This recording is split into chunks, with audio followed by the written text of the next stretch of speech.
दोस्तों ससुराल में दामाद को इतना इज्जत क्यों मिलता है जानते हैं? क्योंकि ससुराल वालों को पता है ये वही महान इंसान है जो हमारे घर के तूफान को संभाले हुआ है। જોયું ને મિત્રો, આ તો એક જોક્સ છે, પણ આવી જ એક ઘટના આજે તમને મારે કહેવાની છે અને એટલે જ આ વસ્તુ આપને બતાવી. મિત્રો, એક બહેન છે, એ મને મંદિરમાં મળવા આવ્યા અને એમણે કહ્યું કે બેન, હું તમારા બધા જ વિડીયો સાંભળું છું, જોઉં છું અને મને એવું લાગે છે કે તમે જાણે મારી જ વાત કરો છો અને એટલે આજે મારે દુઃખી હૃદયે મારી વાત આપની પાસે રજૂ કરવી છે. અને એ બેને જે વાત રજૂ કરી, મિત્રો, બેનના જ શબ્દોમાં કહું, બહુ ટૂંકમાં આપની સમક્ષ રજૂ કરું. એ બેન અત્યારે લગભગ 75-78 વર્ષના છે, તબિયત પણ નાજુક છે અને એકલા રહે છે. એણે કીધું કે બેન, હું નાની હતી ને ત્યારથી ખબર નહીં કેમ પણ મારો સ્વભાવ જ એટલો ખરાબ કે મમ્મી પપ્પા પણ મારાથી થાકી જાય. અને આજથી 75-78 વર્ષ પહેલાંની વાત, એટલે દીકરીઓની બહુ છત હતી, છત. અને પરિણામ એ આવતું કે દીકરીનું ઘડીકમાં સગપણ ન થાય, એમાં પણ ક્યાંય આવો કવાક નીકળી જાય તો પછી સગપણ થાય નહીં. એટલે માંડ કરીને મારું સગપણ તો થયું, બહુ 17 વર્ષની જેવી નાની ઉંમર. અને કામકાજમાં મારો કોઈ ભલીવાર નહીં. હવે જાતિ જિંદગીએ શું બેન ખોટું બોલવું, અને ઈર્ષાડું અને એવો આઝાદ સ્વભાવ કે સાચું પૂછો ને તો મારી અંદર બેન કોઈ આવડત જ નહીં, બસ બધી જ અણઆવડત જ હતી એમ કહું તો ચાલે. હવે સાસરે ગઈ, થોડોક સમય તો બધું બરાબર ચાલ્યું, પણ પછી મારી જે ઓલી આદત અને આવડત, મારામાં કેવી આદત અને કેવી આવડત, પાણીમાં પણ હું ભડકો કરું. ગમે એની સાથે મારે ઝઘડવાનું થાય, ગમે એ બે જણાને ઝઘડાવવા હોય તો મારે આમ ચપટીનો ખેલ થાય. અને હું હાવ નકટી કે જેની હારે ઝઘડી હોય ને એની પણ મારે જરૂર હોય ને તો હું એને બથોડા પણ ભરું ને એને વાલ પણ કરું, મને જરાય શરમ ના આવે. આવી હું ખબર નહીં કેવી ખરાબ હતી બેન. અને પછી ત્યાં પણ મેં એવું એક ખરાબ કામ કર્યું કે સાસરાવાળાએ મને કાઢી મૂકી, મારે પિયર આવવું પડ્યું. હવે એક તો હું અહીંયા આ વાવાઝોડા જેવી તો હતી જ પિયરમાં. હવે મારા મા અને બાપ મને બહુ ખીજાય, મારે વાડીએ જવું પડે, ખેતીવાડીનું કામ કરવું પડે, આટલું કામ કરતાં કરતાંય મારા બાપુજી મને બહુ ખીજાય કે આ પાછી આવી, આમ છે તેમ છે, કોઈ વાતની ખબર પડતી નથી. પણ હવે હું લાચાર હતી કારણ કે મારા સાસરી પક્ષે મને કાઢી મૂકી હતી. મારા પતિનો સ્વભાવ બહુ સારો, એ મને સમજાવે, પણ હવે અહીં તો બધું પથ્થર ઉપર પાણી જેવું હતું. એટલે હું મનમાં તો મમ્મી પપ્પા માટે એટલે કે બા બાપુજી માટે એટલો ગુસ્સો કરું પણ બોલી ન શકું કારણ કે હું લાચાર હતી. ધીમે ધીમે મધ્યસ્થી થઈ અને કોઈ વડીલોએ જવાબદારી લીધી અને મારે પાછું જવાનું થયું ત્યારે બા બાપુજીએ મને છેલ્લી શિખામણ આપી કે દીકરી, હવે છે ને આવા કંઈ ખરાબ કામ કરતી નહીં, અને જો કરવા હોય તો પાછી અહીં ના આવતી, અમારી માટે તું મરી ગઈ એમ સમજી લેજે. હવે તું પાછી અમારી ઘરે ન આવતી. કારણ કે પિયરમાં હું 3-4 વર્ષ રીસામણે બેઠી ને એટલી વારમાં મેં કંઈ કેટલી ઉથલ પાથલ કરી નાખી હતી. એટલે મારાથી બધા હાથ જોડે. અને મને એમાં ખબર નહીં કેવો ક્રૂર આનંદ આવે, બીજા લોકોને ઝઘડાવવાના, બીજા સાથે ઝઘડા કરવાના, બધાનું અપમાન કરવાનું, આવું જ હું કર્યા કરતું. મારી અંદર કોઈ પોઝિટિવ વિચારસરણી હતી જ નહીં. પછી હું પાછી સાસરે આવી. ધીમે ધીમે કરતા મારા પતિને મારા સાસરાએ અલગ કરી દીધો. તું તારી ઘરવાળીને લઈને જુદો રે, અમે આની સાથે રહી શકશું નહીં. મારા પતિ એટલા નરમ ને એટલા સમજુ કે એણે વિચાર કર્યો કે હવે આ લગ્ન તો થયા છે, નિભાવવું તો પડશે. એટલે એ મૂંગે મોઢે એ પોતાની નોકરી કામ ધંધો કરે, મારી સાથે કોઈ પંગો લે જ નહીં. હું બહુ ધમ પછાડા કરું, ઉપાડા લઉં, પણ એ મારી સામે કોઈ જવાબ જ ન આપે. આમ કરતાં કરતાં ભગવાને 2 સંતાન પણ દીધા. સંતાનોની સામે પણ મારો સ્વભાવ તો એવો જ કર્કશ ને એવી જ હું વાયડી. ધીમે કરતાં સમયને જતાં ક્યાં વાર લાગે છે.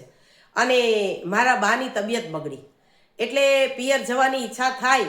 એટલે મારા પતિદેવને કહ્યું તો એણે કહ્યું જેવી તારી ઈચ્છા, જવું હોય તો જા, મને કંઈ વાંધો નથી.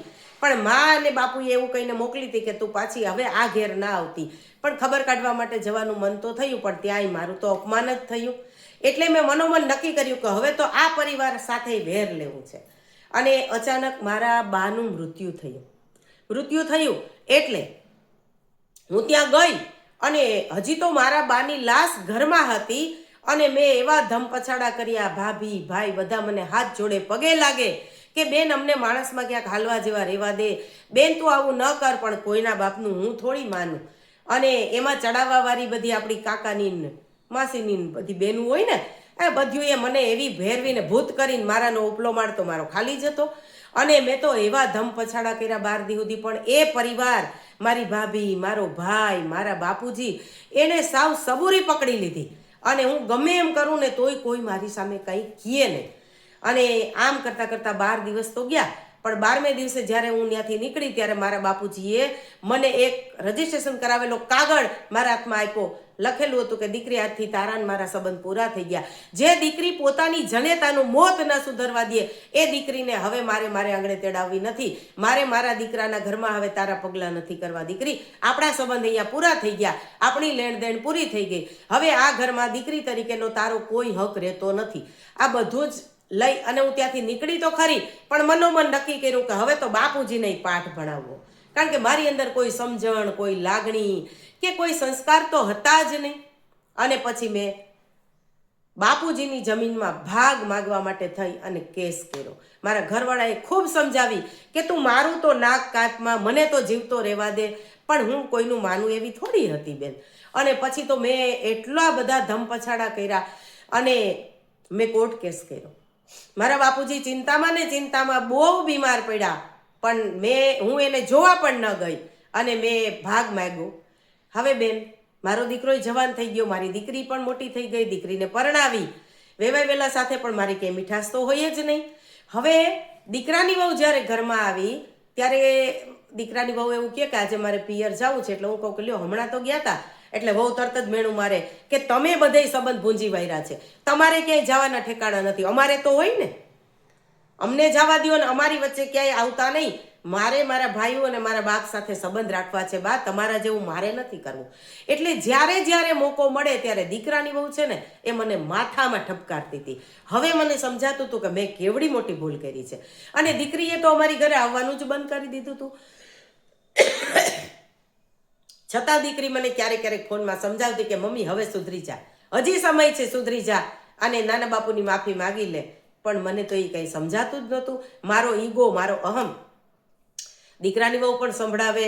આમ કરતા સમય વહેતો ચાલ્યો. ભાઈ સાથે સંબંધ બગડી ગયા, બાપુજીની ઘરે જવાનો તો કોઈ અવકાશ જ ના રહ્યો. આજે દીકરો અને વહુ પણ મારા સ્વભાવથી ત્રાસીને અલગ રહે છે. અને ઘરવાળા મારી આ કાસને કંકાસની અંદર 2 વર્ષ પહેલા એમને પણ એટેક આવી ગયો. હું જવાબદારી સ્વીકારું છું કે એમને એટેક આવવાનું કારણ પણ મારો સ્વભાવ અને હું જ છું. આજે એકલી રહું છું. દીકરી ઘરે આવવાનું કહું, દીકરીને આગ્રહ કરું, પણ એ કંઈ ને કંઈ બાનું બતાવી અને કહી દે છે કે ના મમ્મી હું નહીં આવું, હું ફોનથી તમારા સમાચાર પૂછીશ. બેન, આજે ઘરમાં બધુંય છે. ભાઈએ પણ યથાશક્તિ જે કંઈ ભાગ આપવાનો થાય એ મને આપી દીધો છે અને પોતે પોતાની જાન છોડાવી લીધી છે. ઘરમાં બધુંય છે, પણ હું એકલી છું અને આખો દી મંદિરે બેસીને ટાઈમ પાસ કરું છું. બેન, મને કોઈ મારો ભાવ પૂછવાવાળું નથી. દેરિયા જેઠિયા બધાએ મારી સાથે સંબંધ કાપી નાખ્યા છે. કાકા કુટુંબ કોઈની સાથે મારે સંબંધ નથી. અરે જે બહેનોની ચડામણીથી મેં મારા પિયર સાથે સંબંધ બગાડ્યો ને, એ બહેનો આજે મારા પિયરે જાય આવે ને મોજ મજા કરે છે, પણ મારે ક્યાંય સંબંધ નથી. અને આમ ને આમ બેન, આજે વાવાઝોડા જેવી હું હવે મરવાની વાટ જોઉં છું. બહેનો, શું આપણે આવું કરવાનું છે? અરે દીકરી તો 2 ઘરની દીવડી કહેવાય. અરે બાપની પાઘડી ઉછાળે ને ભાઈને શાંતિથી રહેવા ન દે ને દીકરી કહેવાય. આવી દીકરી બનવાનું છે આપણે. બેનો, આ બેન જ્યારે રડતા હતા ને એના આંસુ છે ને, એક આંસુમાં મને પસ્તાવો દેખાતો હતો બેનો. પણ એ પસ્તાવાનો હવે કોઈ મતલબ નથી. આજે માં હયાત નથી, હવે તો બાપુજી હયાત નથી. ભાઈ તો હવે સંબંધ કોઈ દિવસ રાખે નહીં. અને દીકરાએ છેલ્લા રામ કરી લીધા કે માં હવે તે તારો સંસાર તો બગાડ્યો, અમને તો શાંતિથી રહેવા દે. બેનો, આવો સ્વભાવ રાખીને આવું બધું લઈ અને બધાનું જૂટવીને આપણે કરવાનું શું છે? અરે આપણે એક દિવસ ઉકલી જવાનું છે. આપણે કાયમ માટે રહેવા નથી આવ્યા. આજે 78 વર્ષે એ બેનને સાચી વાત સમજાણી, પણ હવે કોઈ એની સાથે સંબંધ રાખવા તૈયાર નથી.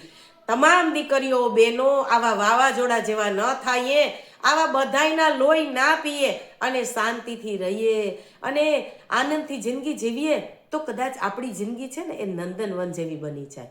અને આપણો પરિવાર છે ને એ આપણે પ્રેમ ભાવથી રાખે. અરે આપણા વગર કોઈને ચાલે નહીં.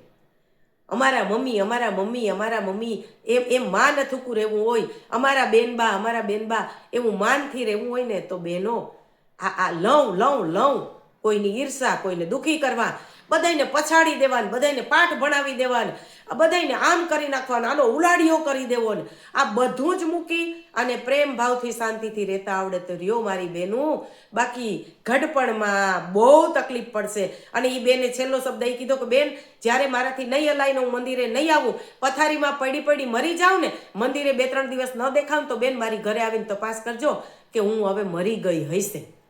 આ છેલ્લા શબ્દો એ બેનના સાંભળ્યા ને ત્યારે મારી છાતીમાંથી નિશ્વાસ નીકળી ગયો. અરે દીકરી, આવો સરસ પરિવાર, મા બાપ, ભાઈ ભાભી, સંતાનો, ઘરવાળો, પણ તને રહેતા ન આવડ્યું મારી બેન, તો આમાં દોષ કોનો? ચાલો ત્યારે આવતીકાલે બીજા એક બેનની વાત સાથે આપણે ફરી મળીશું.